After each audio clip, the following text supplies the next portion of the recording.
1995년 가을, 차가운 침묵 한가운데 있는 보난.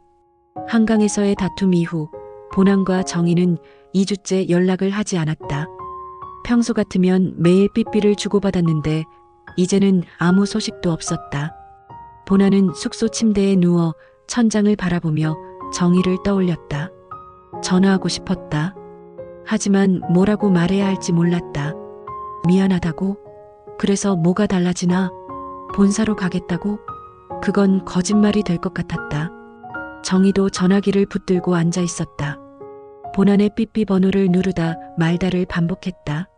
먼저 연락하면 지는 것 같았다. 아니, 지는 게 문제가 아니라 보난이 먼저 연락해야 한다고 생각했다. 내가 뭘 잘못했다고. 정희는 혼자 중얼거렸다. 함께 미래를 꿈꾸자고 한 게 잘못인가? 본사로 오라고 한 게 잘못인가? 보난과 정희는 복도에서 마주쳤다. 순간 둘 다 멈칫했지만 이내 어색하게 고개만 끄덕이고 지나갔다. 말 한마디 없이 주변 동료들이 둘의 이상한 분위기를 눈치챘다. 전에는 로비에서 만나면 잠깐이라도 이야기를 나눴는데 이제는 마치 남남처럼 지나쳤다. 이경재가 조심스럽게 보난에게 물었다. 과장님, 정희 과장님이랑 요즘 안 좋으신 거예요? 보난은 대답 없이 밥만 먹었다. 이경재는 더 이상 묻지 않았다. 여성사업부 동료도 정희에게 물었다. 과장님 요즘 표정이 안 좋으신데 무슨 일 있어요? 아니야, 아무 일 없어. 하지만 정희의 목소리에는 힘이 없었다. 보난은 숙소에서 정희에게 전화를 걸까 말까 고민했다. 수화기를 들었다 놓기를 반복했다. 결국 전화하지 못했다. 정희는 침대에 누워 눈물을 흘렸다. 이렇게 끝나는 건가? 보난은 생각한다. 나는 비겁했다. 정희에게 연락해야 한다는 것을 알았지만 연락할 용기가 없었다. 뭐라고 말해야 할지, 어떻게 관계를 회복해야 할지 몰랐다. 정희는 기다렸다. 내가 먼저 연락하기를.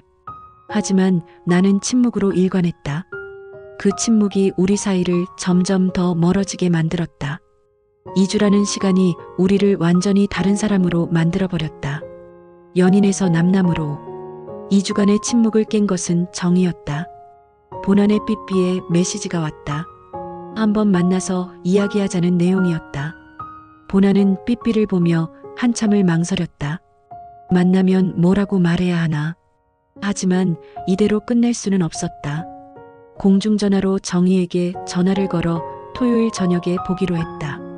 2주 만에 마주 앉은 두 사람. 분위기는 차갑고 어색했다. 정희가 먼저 입을 열었다. 이렇게 끝낼 거야? 명확하게 말을 해줘. 보나는 커피잔만 만지작거렸다. 대답이 쉽게 나오지 않았다. 한참 만에 입을 열었다. 미안해, 지금은 아무것도 약속할 수가 없어. 본사 갈 자신도 없고 이 일을 계속할 자신도 없다고 솔직하게 털어놨다. 정희는 답답한 표정으로 한숨을 쉬었다. 약속이 아니라 노력이라도 해달라고, 우리 관계를 위해서, 우리 미래를 위해서. 왜 자꾸 포기하려고만 하냐고, 해보지도 않고 안 된다고 하냐고 목소리를 높였다. 보난이 정희의 말을 끊었다. 모르겠어, 다 모르겠어. 지금 자신이 할 수 있는 건 아무것도 없는 것 같다고 고백했다. 정희는 보난을 바라보며 눈물을 참았다. 더 이상 할 말이 없었다. 보난도 입술을 깨물며 침묵했다. 무거운 정적만이 테이블 위를 떠돌았다. 결국 두 사람은 명확한 결론 없이 카페를 나섰다. 이별을 선언한 것도 아니고 화해한 것도 아니었다. 그저 서로의 다른 입장만 확인했을 뿐이었다. 보난이 어색하게 말했다. 연락할게. 정희는 쓸쓸하게 웃으며 고개를 저었다. 연락하지 말고 답을 찾으면 그때 연락해줘. 자신이 기다리겠다고 말했다. 정희는 돌아서서 지하철역으로 향했다. 보나는 그 뒷모습을 한참 바라보다가 반대 방향으로 걸었다. 둘 사이의 거리는 점점 멀어졌다. 정희는 침대에 누워 눈물을 흘렸다. 만나서 화해할 줄 알았는데 오히려 더 멀어진 것 같았다. 보나는 더 이상 그녀와 함께할 의지가 없는 것처럼 보였다. 사랑이 이렇게 끝나가고 있었다. 화해하려고 만났지만 오히려 이별을 확인한 자리였다. 정희는 나에게 노력을 바랐지만 나는 그럴 힘이 없었다. 토요일 밤 나는 처음으로 퇴사를 진지하게 고민하기 시작했다. 이 일을, 이 삶을, 그리고 정희와의 관계를 모두 끝내야 할 것 같았다. 토요일 정희와의 만남 후 보나는 잠을 이룰 수 없었다. 정희를 위해서라도, 아니 나 자신을 위해서라도 본사 발령을 시도해보자. 안 될 거라고 지레 포기하지 말고 일단 부딪혀보자. 다음 주 보나는 윤 과장을 찾아갔다. 조심스럽게 본사 발령 가능성을 물었다. 윤 과장은 보나를 한참 바라보다 물었다. 본사. 갑자기 왜? 보나는 솔직하게 말했다. 현장 영업의 한계를 느낀다고, 본사에서 다른 일을 해보고 싶다고. 윤 과장은 난처한 표정을 지었다. 보나나. 내 실적은 정말 좋아. 과장까지 올랐고. 근데 본사는 학력을 많이 보거든. 보나는 이미 예상했던 답이었다. 하지만 직접 듣는 것은 달랐다. 윤 과장이 이어서 말했다. 그래도 한번 본사 인사팀에 문의는 해볼게. 실적이 워낙 좋으니까 혹시 모르잖아. 보나는 고개를 숙여 감사 인사를 했다. 작은 희망이 생겼다. 3일을 기다리는 동안 보나는 초조했다. 영업을 하면서도 계속 본사 발령 생각만 났다. 정희에게는 아직 말하지 않았다. 확실해지면 그때 말하려고 했다. 수요일 오후 윤 과장이 보나를 조용히 불렀다. 사무실 구석 자리로 가서 낮은 목소리로 말했다. 미안하다. 보나나. 보나의 심장이 철렁 내려앉았다. 본사 인사팀에서 거절했어. 본사는 4년제 대졸 이상만 받는다고? 현장 실적이 아무리 좋아도 학력 기준은 못 넘긴대. 보나는 아무 말도 할 수 없었다. 예상했던 결과지만 실제로 듣는 순간은 견디기 힘들었다. 윤 과장이 어깨를 두드렸다. 현장에서 계속 열심히 해. 너 같은 인재가 필요해. 하지만 보나에게 위로는 들리지 않았다. 그날 밤 보나는 숙소 편의점에서 소주 2병을 사왔다. 팀원들이 자고 있는 숙소에서 혼자 술을 마셨다. 학력? 결국 학력이 문제였다. 대학 중퇴라는 꼬리표. 현장에서 아무리 열심히 해도 본사로 갈 수 없다면 미래가 없었다. 술을 마시다 눈물이 났다. 정희에게 뭐라고 말해야 하나. 다음 날 저녁 보나는 숙소에서 신문을 펼쳤다. 구인구직란을 보다가 옆면 광고가 눈에 들어왔다. 직장인을 위한 야간 대학 모집, 주간 근무, 야간 수업으로 학사학위 취득. 그렇지, 이 방법이 있었다. 중퇴는 했지만 다시 시작할 수 있다. 야간 대학에 다니면서 제대로 학위를 따자. 보나는 밤새 계산했다. 야간 대학 등록금, 생활비, 학업시간. 현장 영업을 하면서 야간 대학은 불가능했다. 매주 다른 지사를 돌아다니고 야근도 많고 주말에도 일해야 했다. 결론은 명확했다. 이 일을 그만둬야 한다. 야간 대학을 다니려면 규칙적인 일이 필요했다. 2, 3년 후 제대로 된 학위를 따고 다시 시작하자. 주말 보나는 서울에 올라가 야간 대학 원서를 구했다. 11월 초에 원서 접수가 시작된다고 했다. 시험은 11월 말. 늦지 않았다. 아니, 늦었더라도 지금이라도 시작해야 했다. 일단 퇴사하고 모든 게 정리되면 그때 정희에게 편지로 설명하자. 나는 그날 깨달았다. 문제는 학력이었고 해결책도 학력이었다. 도망치는 게 아니었다. 재기를 위한 선택이었다. 야간 대학 진학을 결심한 후 보나의 일상은 무너지기 시작했다. 이미 마음속으로 퇴사를 결정했기 때문에 영업에 집중할 수 없었다. 수원지사 배정을 받은 월요일, 보나는 아파트 단지 계단을 올랐다. 하지만 예전 같은 열정이 없었다. 초인종을 누르고 거절당하고 다음 집으로 가는 일이 기계적으로 반복됐다. 안 합니다. 필요 없어요. 바빠요. 가세요. 똑같은 거절이 하루에 수십 번. 예전에는 다음에 또 올게요라며 웃었는데 이제는 그냥 돌아섰다. 어차피 그만둘 일인데 무슨 의미가 있나? 하루 영업을 마치고 철수할 때 이경재가 다가왔다. 과장님, 오늘 몇 건 하셨어요? 보나는 대답하기 싫었지만 정직하게 답했다. 한 건. 이경재는 놀란 표정을 지었다. 보나는 평균 하루 10건 이상이었다. 과장님 괜찮으세요? 어디 아프세요? 아니야, 괜찮아. 하지만 괜찮지 않았다. 보나는 숙소로 돌아가 침대에 쓰러졌다. 체력적으로도 정신적으로도 한계였다. 수요일 점심시간 윤 과장에게서 전화가 왔다. 이번 주 실적 뭐야? 월요일 한 건, 화요일 2건. 대체 무슨 일이야? 보나는 아무 말도 하지 못했다. 윤 과장의 목소리가 높아졌다. 과장까지 올라놓고 이게 뭐야? 팀원들도 다 보고 있어. 본보기를 보여야지. 죄송합니다.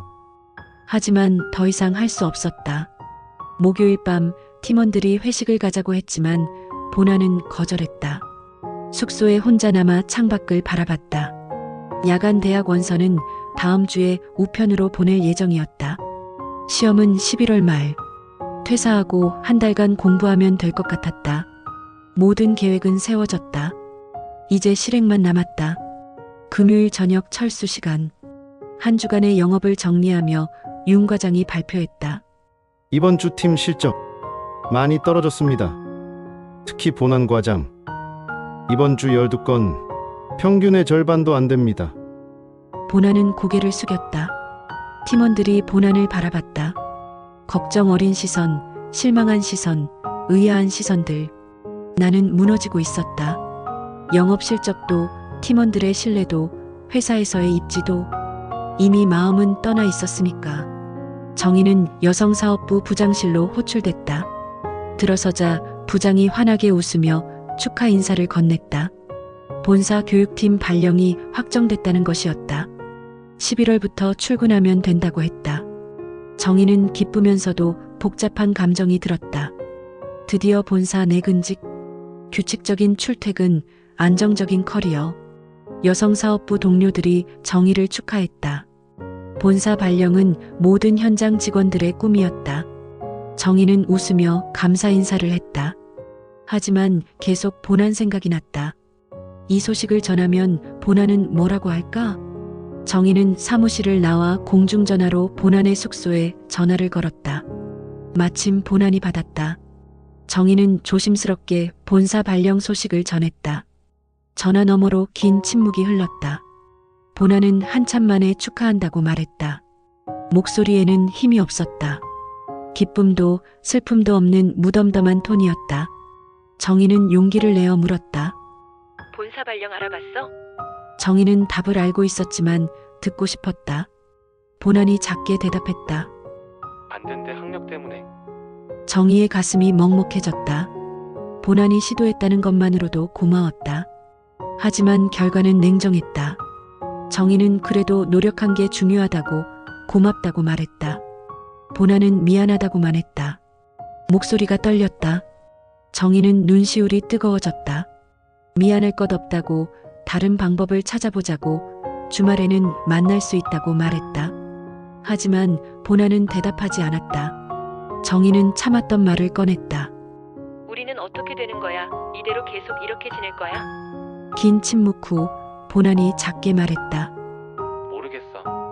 정희는 눈물을 참으며 말했다. 알겠어. 그럼 결정되면 알려줘. 보난이 뭔가 말하려 했지만 정희는 먼저 전화를 끊었다. 더 이상 견딜 수 없었다. 본사 발령은 기뻤지만 보난과의 관계는 끝나가고 있었다. 함께 미래를 꿈꿨지만 이제는 각자의 길을 가야 할 것 같았다. 보난은 수원 숙소에서 창밖을 바라봤다. 정희에게 진실을 말하지 못했다. 야간 대학 진학 계획도 퇴사 결심도 말하면 말릴 것 같았다. 그날 통화가 우리의 마지막 대화였다. 그때는 몰랐지만 정희는 내가 노력했다고 고마워했지만 나는 그녀에게 거짓말을 하고 있었다. 모든 진실을 숨긴 채 나는 미안해라는 말만 반복했다. 울산에서의 마지막 밤, 도망치는 남자. 월요일 아침 전체 회의에서 이번 주 지사 배정이 발표됐다. 강북사업부 6팀은 울산지사였다. 보나는 가슴이 철렁했다. 드디어 마지막 주가 왔다. 버스를 타고 울산으로 향하는 동안 보나는 창밖을 바라봤다. 팀원들은 떠들고 웃었지만 보나는 말이 없었다. 이경재가 걱정스럽게 쳐다봤지만 묻지 않았다. 화요일 점심시간 보나는 팀원들 몰래 우체국을 찾았다. 가방 속에는 야간 대학 원서가 들어있었다. 서울 소재 대학 경영학과. 창구 직원에게 등기로 보내달라고 했다. 11월 말 시험이에요. 꼭 합격하세요. 직원의 말에 보나는 고개를 끄덕였다.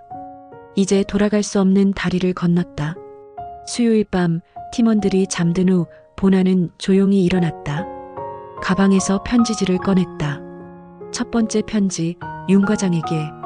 펜을 들었지만 쉽게 쓰이지 않았다. 한참을 망설이다 천천히 썼다. 죄송합니다. 더 이상 이 일을 계속할 자신이 없습니다. 학력의 한계를 느꼈고 재기를 위해 야간 대학에 진학하기로 했습니다. 무책임한 선택이지만 용서해 주십시오. 두 번째 편지, 팀원들에게. 미안하다고, 함께 일해서 좋았다고, 건강하라고 짧게 썼다. 목요일 밤도 팀원들이 자고 난 후 보나는 정희에게 편지를 썼다. 여러 번 쓰다가 찍고 다시 쓰기를 반복했다. 정희야, 미안해. 이렇게 편지로 전하게 되어서.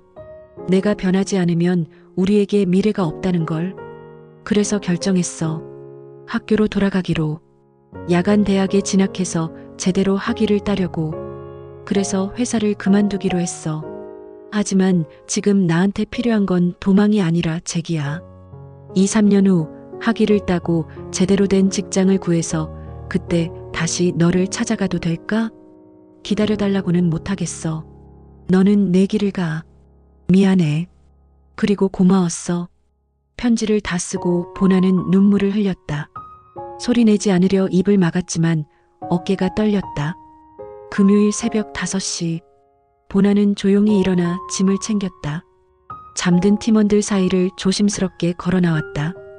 현관문을 열고 나가는 순간 뒤돌아봤다. 이경재가 뒤척이며 잠꼬대를 했다.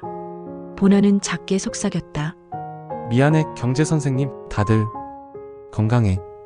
문을 닫고 계단을 내려갔다. 새벽 공기가 차갑게 얼굴을 스쳤다. 울산역으로 향하는 택시 안.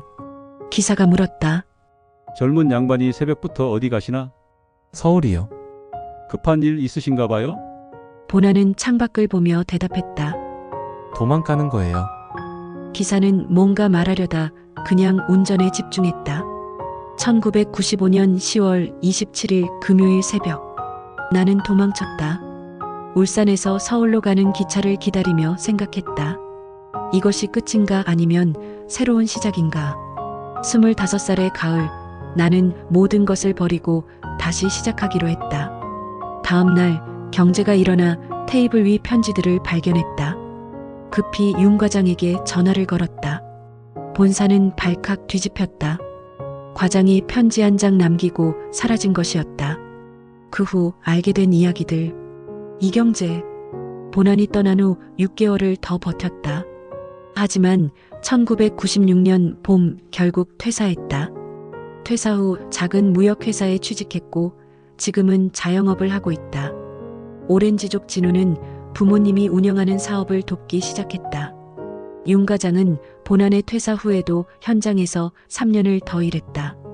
하지만 IMF 외환위기 때 명예퇴직했다. 지금은 작은 편의점을 운영하며 살고 있다. 16명의 동기들 남은 이는 정의뿐이었다. 학습지 영업은 그런 일이었다. 젊은 열정을 태우고 대부분은 떠났다. 정의는 교육팀에서 3년간 근무를 더 했다고 한다. 그리고 보나는 잘 살고 있다. 아주 잘. 1994년 군대를 막 전역하고 어떤 일도 할 수 있다는 자신감 가득했던 24살 청춘.